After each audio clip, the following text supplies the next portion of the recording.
Pogledajte oko sebe.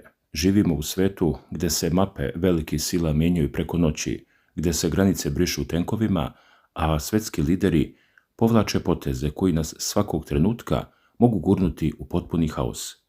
Svi se pitaju šta donosi sutrašnji dan i da li je sukob svjetskih razmjera neizbježan. Međutim, ono što većinu ljudi najviše plaši jeste saznanje da je sve ovo što danas gledamo na vestima neko već detaljno opisao i to pre 30 godina. Postojao je čovjek kojeg su u Rusiji smatrali gotovo prorokom. Iako on sam nikada nije tvrdio da ima skrivene moći, njegovo ime je Vladimir Žirinovski. Nedavno su se u javnosti pojavili novi njegovi arhivski zapisi koji su izazvali pravu buru među analitičarima i običnim narodom. Žirinovski je predvideo, kako smo nedavno prenosili, da će upravo ova 2026. godina biti istorijska prekretnica za Rusiju i ceo svet. Ovaj period je nazvao tačkom bifurkacije ili jednostavno rečeno velikim resetovanjem. Kako navodi portal Novorusija u svojim analizama, Žirinovski nije koristio pasulj ili bajke, već suve ekonomske i vojne podatke. Njegova ćerka Anastasija Bocan-Harčenko više puta je naglasila medijima da je njen otac jednostavno video kuda vode određeni procesi u svetu, dok su mu se drugi smejali. On je bukvalno vrištao o tome skoro 30 godina, 3 decenije ljudi, ali niko nije hteo da ga sluša. Sada, kada se njegove riječi ostvaruju sa zapanjujućom tačnošću, mnogi ga u šali, ali sa strahopoštovanjem zovu Vovanga. Prema dostupnim informacijama iz tih spisa, ova godina je odlučujuća za centralni vojni okrug. Žirinovski je bio uveren da će Rusija, iako prolazi kroz najteži period u svojoj modernoj istoriji, iz ove nestabilnosti izaći daleko jača i potpuno obnovljena. I tu dolazimo do ključne stvari koja se tiče kraja ovog velikog sukoba. Prema njegovom mišljenju, oko 2030. godine Rusija će dostići potpuno novi nivo razvoja, što će neminovno uključiti i ponovno ujedinjenje njenih starih teritorija. On je otvoreno tvrdio da će Rusija povratiti istočne regione koji su nekada ustupljeni Ukrajini, ali i Odesu. Prelepi grad koji je izgradila carica Katarina Velika. Prema njegovim riječima, Odesa će jednostavno pristati u svoju rodnu luku, baš kao što je to učinio i Krim. Također, Vladimir Wolfović je tvrdio da će do te 2030. godine ruska vojska postati najspremnija i najmoćnija vojna sila na planeti, a da će sama država učvrstiti status globalne imperije. Zato je važno razumjeti zašto NATO pakt već sada otvoreno raspravlja o sukobu sa Rusima do 2030. godine. Oni ubrzano jačaju svoj vojno-industrijski kompleks, pokazujući mišiće i pripremaju svoj narod za ono što istorija pamti kao napad na istok. Međutim, Žirinovski je upozoravao da bi sam NATO savez mogao potpuno nestati do 2030. godine. Kako tvrde pojedini izvori iz njegovih beleški, Sjedinjene Američke Države ozbiljno razmatraju opciju puštanja NATO-a niz vodu kako se ne bi direktno izložile ruskim raketama u slučaju velikog evropskog rata. Američki plan je, prema njegovim rečima, da ponovo debelo profitiraju sa sigurne udaljenosti, baš kao što su to činili tokom Drugog svjetskog rata. I baš tu nastaje preokret koji menja cijelu sliku sveta. Raspad NATO alijanse pokrenuće globalno prestrukturiranje, tvrdi. Sjedinjene Američke Države će prema procenama Žirinovskog izgubiti svoju dominantnu poziciju na planeti, prepuštajući glavno mjesto jačim igračima, Rusiji i Kini.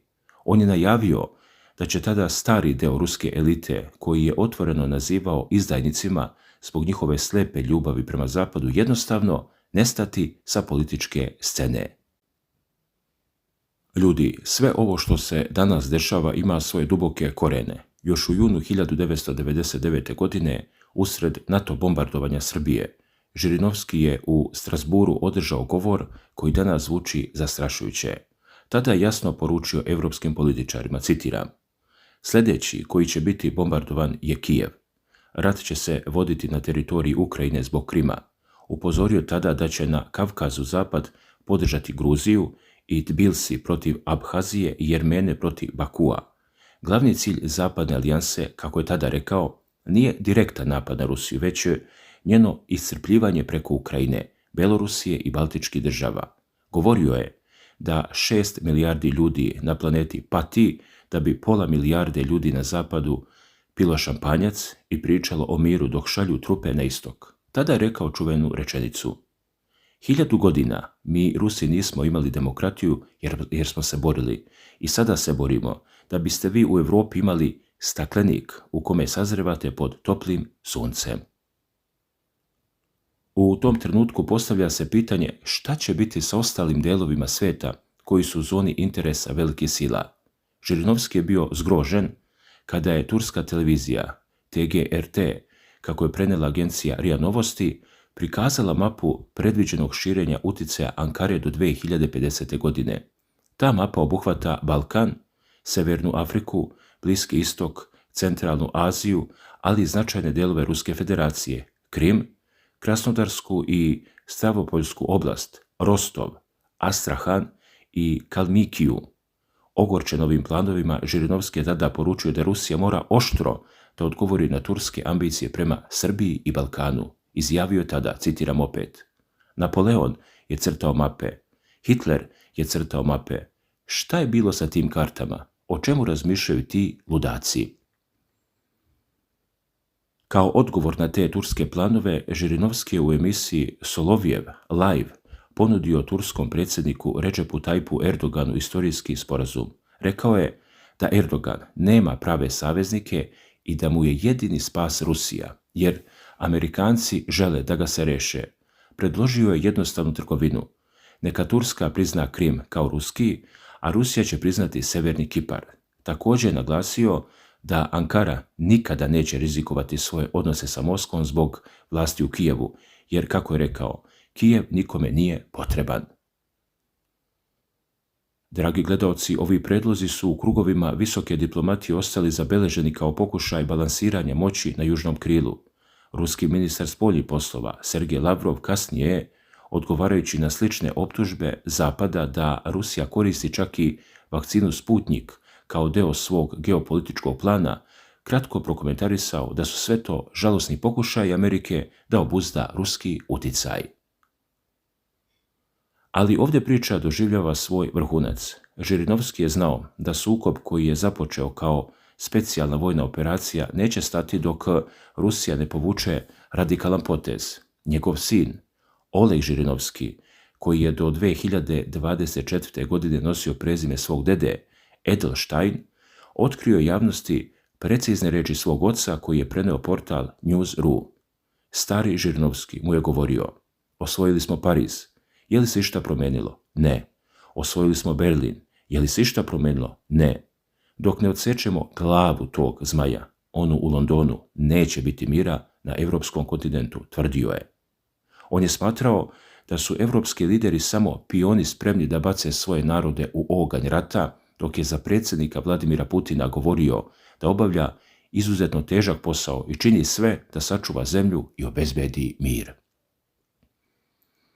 Zato je sudbina Ukrajine, prema njegovim rečima, potpuno zapečaćena. Još od 90. godina tvrdio je da kompromisa između Moskve i Kijeva neće biti i predvideo je potpuni raspad te države.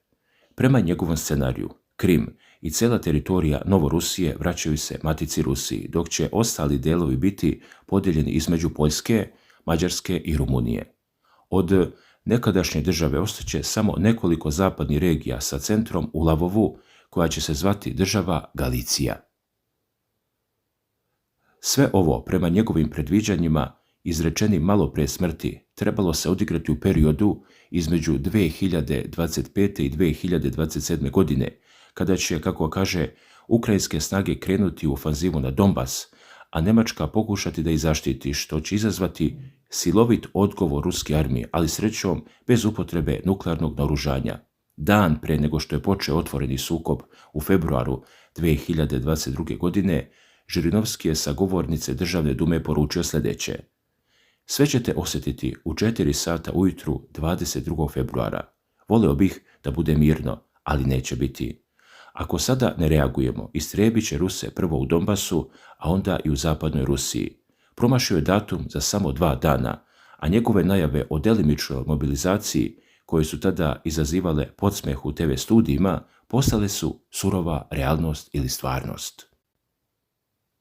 A sa druge strane, njegova veza sa našim prostorima bila je posebno duboka. Još tokom 90. godina sukobe na prostoru bivše Jugoslavije smatrao je uvodom u Treći svjetski rat. Na poziv svog bliskog političkog prijatelja Vojislava Šešelja, sa kojim je delio i strast prema pisanju i štampanju knjiga, Žirinovski je posjetio Beograd.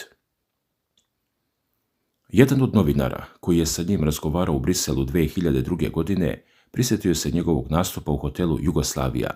Tada je Žirinovski, jedva držeći ravnotežu, dok je hodao ka govornici podržan od strane pratilaca, obećao Srbima svu moguću pomoć, pa čak i nuklearno oružje ako zatreba.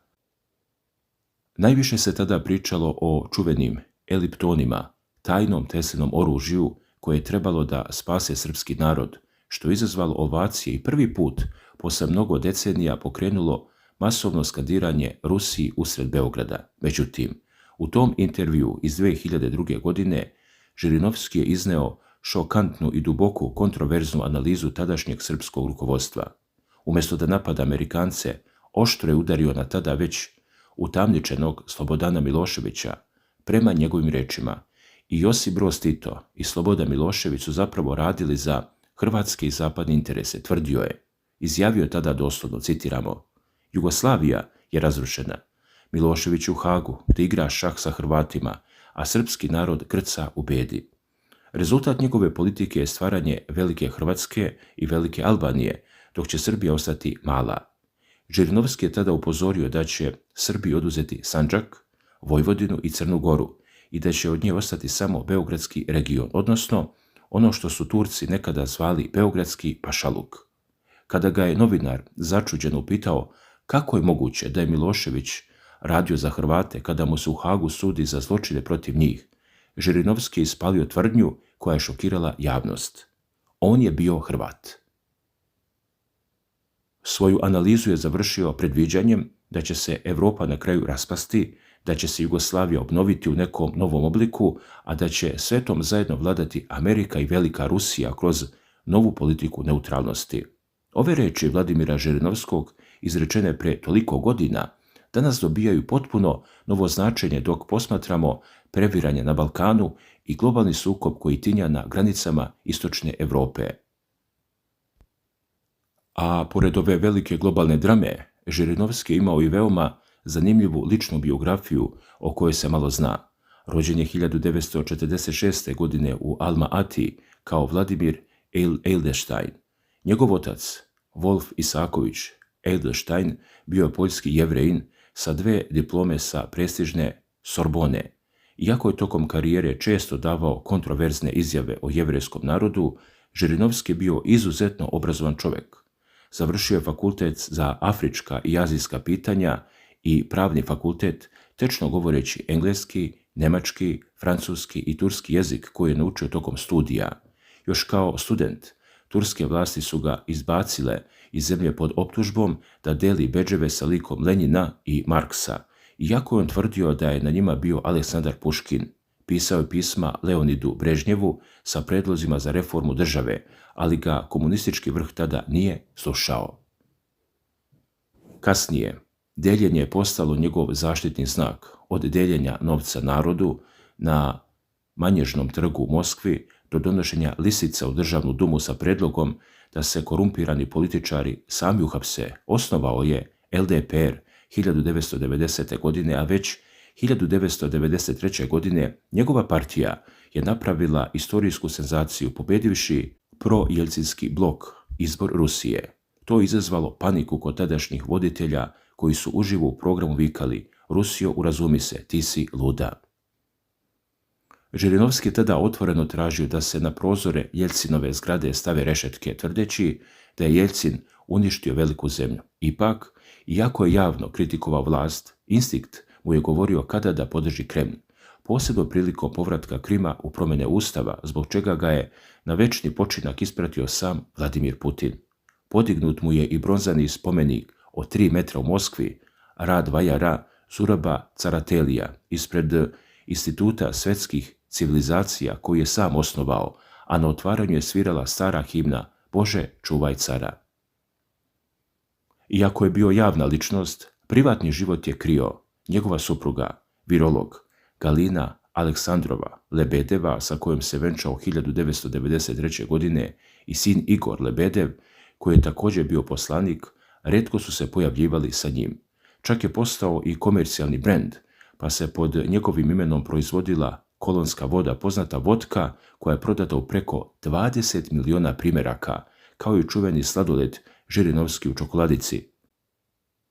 Smatrao je da deci umjesto engleskog jezika treba dati u ruke kalašnjikov kako bi ceo svijet progovorio ruski, a u Dumi je predlagao i bizarne zakone poput onog da se zbog borbe protiv pornografije seksualni odnosi ograniče na jednom kvartalno. Dragi gledaoci, kako se vama čine ovakva predviđanja i da li je Žirinovski zaista bio geopolitički genije čije vrijeme tek dolazi? Šta mislite o njegovoj šokantnoj tvrdnji o Slobodanu Miloševiću i sudbini Balkana? Napišite svoje mišljenje u komentarima, podijelite ovaj video i ostanite sa nama za nove analize koje otkrivaju pozadinu svjetskih tajni. Svako dobro, ljudi!